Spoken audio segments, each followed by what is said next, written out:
Shalom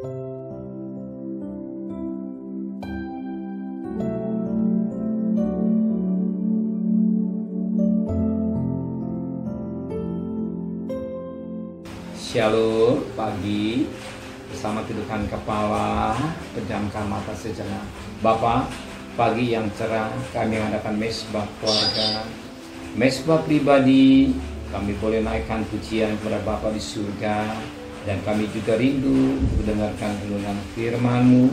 Roh Kudus mengurapi kami, mengurapi hamba-Mu, dan lembutkan hati kami, sehingga butir firman-Mu menjadi berkat buat kami, dan kami juga boleh naikkan doa syafaat kepada Tuhan. Haleluya.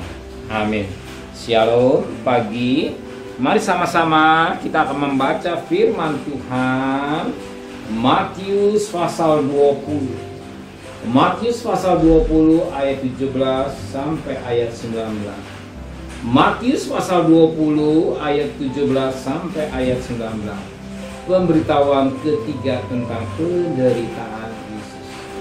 Ketika Yesus akan pergi ke Yerusalem, Yesus memanggil ke-12 muridnya sendiri dan berkata pada mereka di tengah jalan, sekarang kita pergi ke Yerusalem, dan Anak Manusia akan diserahkan kepada imam-imam kepala dan ahli-ahli Taurat, dan mereka akan menjadi dia hukuman mati, dan mereka akan menyerahkan dia kepada bangsa-bangsa yang tidak mengenal Allah, supaya diolok-olok, disesat, dan disalibkan, dan pada baru hari ketiga ia akan dibangkit.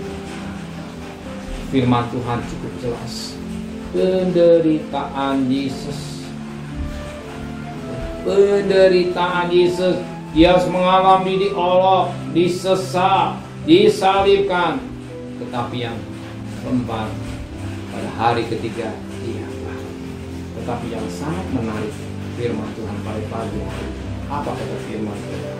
Perhatikan ayat 19. Mereka akan menyerahkan Yesus pada bangsa-bangsa yang tidak mengenal. Menyerahkan Yesus untuk disalib, menyerahkan Yesus untuk disesat, menyerahkan Yesus untuk diolok-olok, menyerahkan Yesus mengalami penderitaan demi penderitaan, bagian dia anak domba pelur yang disembelih, tidak mengenal. Tetapi kita orang yang bahagia, kita mengenal Tuhan sebagai juru selamat kita. Sebab Rasul-Rasul 4 ayat 12, tiada keselamatan hanya dalam nama Yesus. Jangan kita sampai menyalibkan Tuhan yang kedua kali. Jangan sampai kita menyalibkan Tuhan yang kedua kali. Cukup sekali saja dia mati buat saudara saya. Jangan kita menyalibkan karena ulah kita melupakan kasih Tuhan, kita melupakan cinta Tuhan, kita melupakan pengorbanan Tuhan, kita melupakan kasih yang luar biasa dalam hidupnya. Kenapa sampai kita bisa jangan sampai melupakan? Sebab Tuhan jangan kita menyalibkan Tuhan yang kedua kali.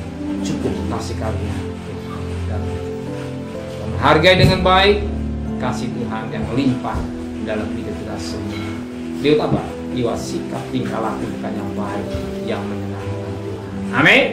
Terima kasih Bapa di surga, menteraikan firman dalam hati kami. Jangan sampai menyalibkan Tuhan untuk dua kali. Cukup penderitaan Engkau, cukup pengorbananmu, tapi patut kami berterima kasih kepada Tuhan. Kembalikan besok pagi tubuh yang sehat dengan tidak kurang satu apapun juga. Berkati Bapak Presiden, Wakil Presiden, para Menteri, para Gubernur, para Bupati, para Wali Kota, para Camat, para Lurah, pada RW, pada RT, pada medis, pada mereka takut kepada Tuhan. Sedang terkasih, terimalah berkat nikmat dari Allah Bapa, cinta kasih sayang dari Tuhan Yesus Kristus, dan berkat Roh Kudus menyertai saudara mulai hari ini sampai Maranatha Tuhan datang. Yang cinta Dia katakan amin. Tuhan memberkati.